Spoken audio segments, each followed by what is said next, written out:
Vidi Aldiano secara terbuka mengungkapkan ketakutan terbesarnya jika memiliki anak. Hal ini diungkap dalam episode terakhir Podhubnya bersama Juan dan Eve yang sedang hamil anak pertama, sebelum ia memutuskan rehat sejenak dari panggung hiburan. Pengakuan suami Sheila Dara ini juga bermula dari rasa penasaran Deddy Corbuzier mengenai ketakutan terbesar Juan yang akan memiliki anak pertama. Saat itu, Juan mengaku takut anaknya menyesal memiliki orang tua seperti dirinya dan Eve. Namun, Vidi Aldiano justru menilai ketakutan Juan itu bukan sesuatu yang besar dan masih bisa dicegah. Karena itu, Vidi Aldiano lantas membandingkan dengan rasa takutnya bila memiliki anak. Suami Sheila Dara ini mengaku takut anaknya menurunkan genetik penyakitnya, kanker ginjal.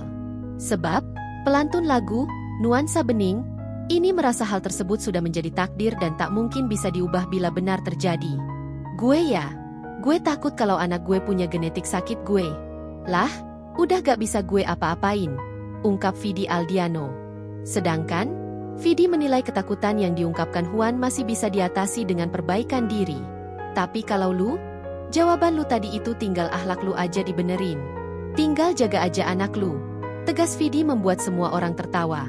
Namun, netizen justru fokus dengan pengakuan Vidi Aldiano soal ketakutan terbesarnya bila memiliki anak. Mengingat, Vidi Aldiano dan Sheila Dara memang belum memiliki anak setelah hampir 4 tahun menikah. Karena itu, netizen menyimpulkan Vidi Aldiano sengaja menunda memiliki keturunan karena kekhawatirannya tersebut.